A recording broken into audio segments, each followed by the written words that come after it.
This is a 2026 Ford F350 Lariat. And do you guys notice anything different? I'll show it to you here in a second. Now, I'm going to go over 3 things that used to bother me about the Lariat that no longer bother me today. And I'll explain what I mean by that here in a second. I borrowed this truck from Garff Ford in West Valley, Utah. This truck is available for sale. Be sure to ask for Ken. You guys want to see the window sticker so you can see pricing? Let's do it.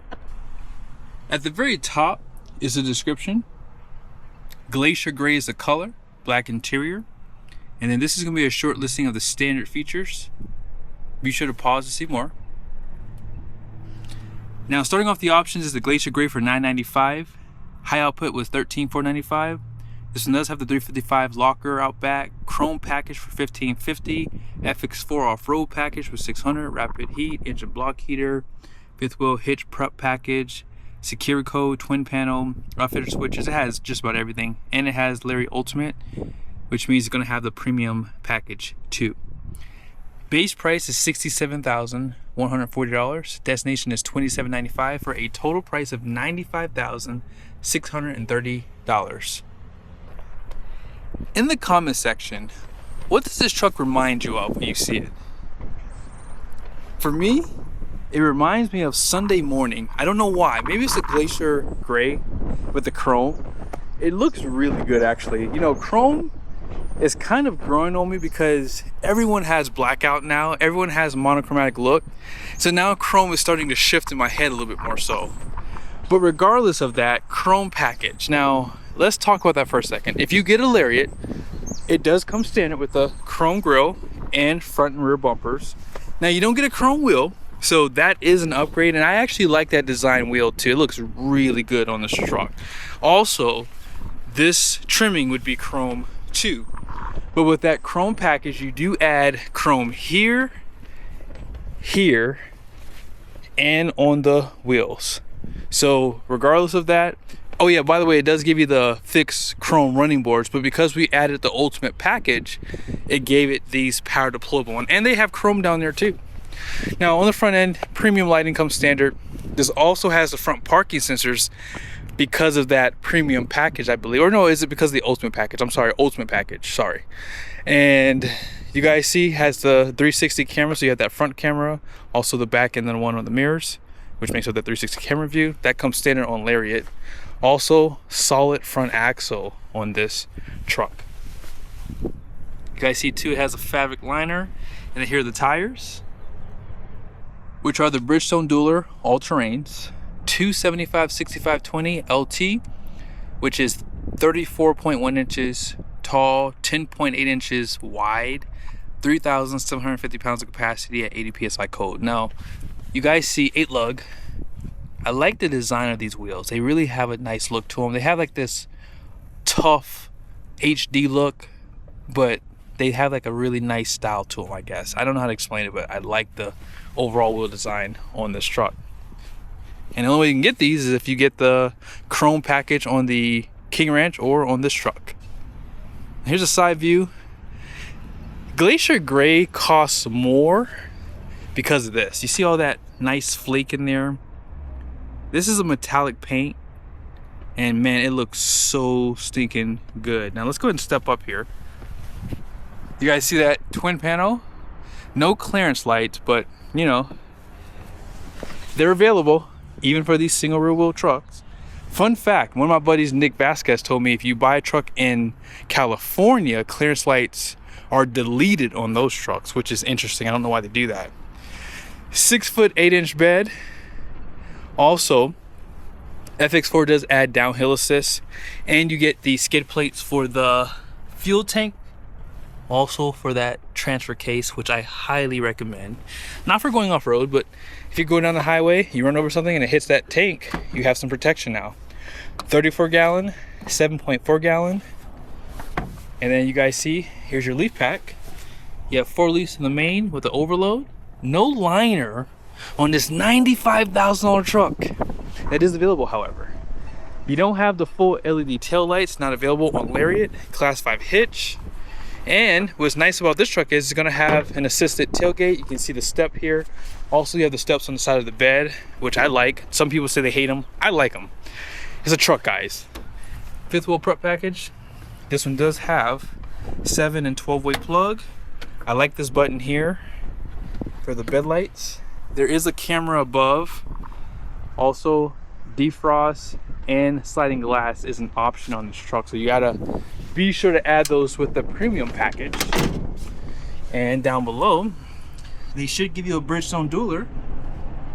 It does have a steel wheel though, and I believe that's an 18. 355 with the locker. It comes standard with a 331 open diff. You guys see the parking sensors. Chrome also comes on the exhaust tips too, because of that chrome package. I forgot about that. And then here's that side view. High output power stroke is, again, king of the hill. I'm gonna keep saying it until GM or Ram decide to dethrone it. 500 horsepower, 1200 pound-feet of torque, great cooling. It does still use the CP4, but hey, as I've said in other videos, just skip the B5 and B20 diesel and you should be completely fine, right? Now, haven't talked about this in a while. You guys do know that this is your manifold absolute pressure sensor here. I highly recommend getting the Banks relocate for that, because you guys see this exhaust pipe here. This is your exhaust gas recirculation.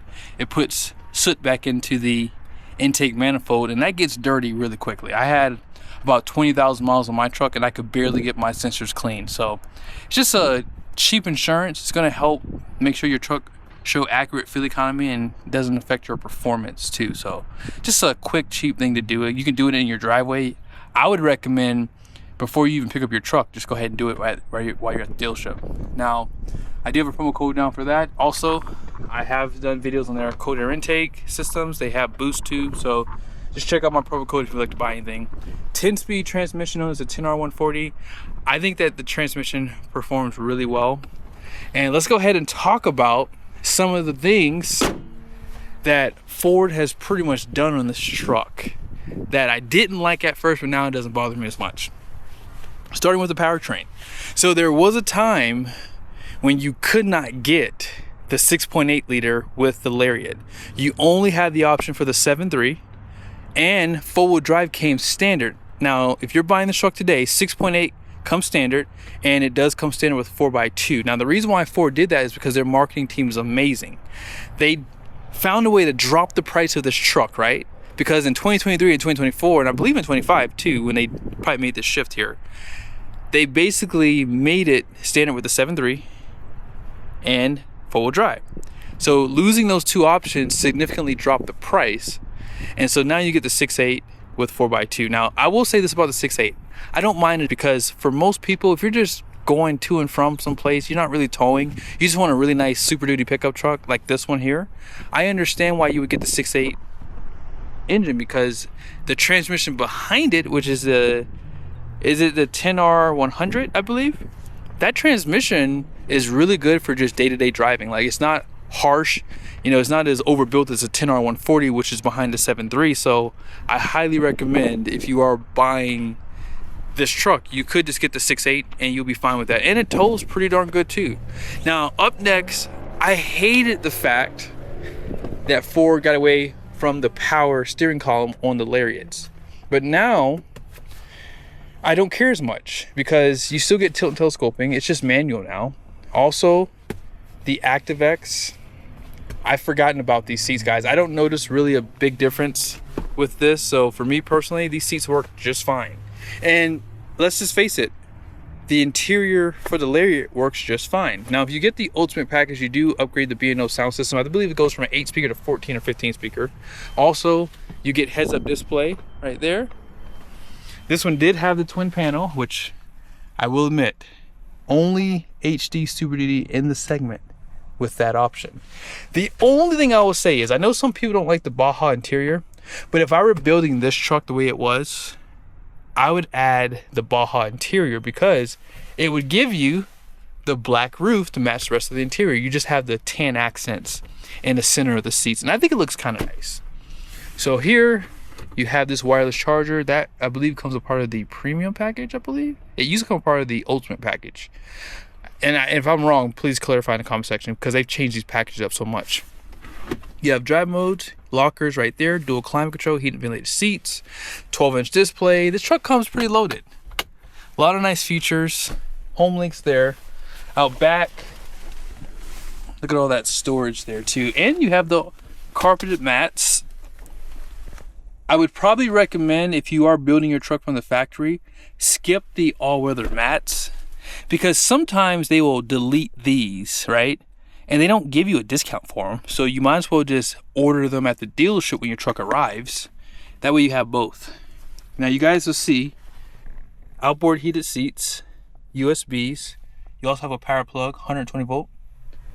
On this side here, a little bit of storage.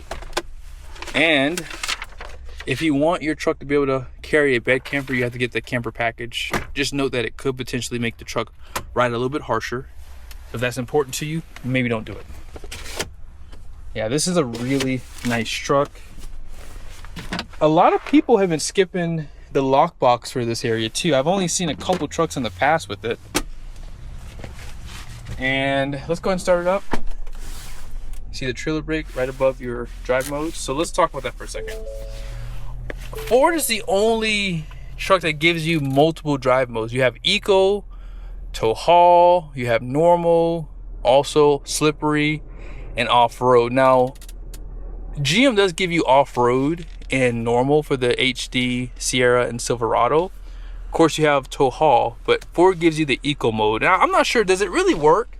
Maybe I'll do a drive video with eco mode and then without it to see if it makes a difference. But it could potentially change some things to make it get better fuel economy. I'm not really sure. But yeah, regardless of it, I do like the screen layout here. Hope you guys will see this. I'm gonna get a little closer for you. So right there, you'll see you have gauges. So you have your general measurements, diesel measurements. So it shows you the exhaust filter, which is a diesel particulate filter. Engine braking is there, turbo boost. And then you have these auxiliary gauges here. Also, heads-up display. I haven't shown this in a while. And if you want to adjust the brightness, vertical position, and image rotation, you can do that. You can also change the content. So you see the time and temp and normal layout, driver assistance, pitch and roll. I like what they've done there. And then you can change the drive mode layout for that too. Now, here is your off-road. So if you go under the compass, it does show you the elevation. So we're at 4,248 feet. I like that they give you that little bit of information there.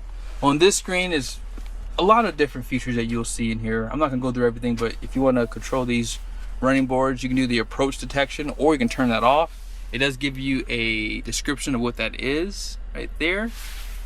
And if you go to driver assistance, I just learned this not long ago, I'll be honest with you guys. So for your parking aid sensors, you can disable the front and rear separately. Now, why is that important?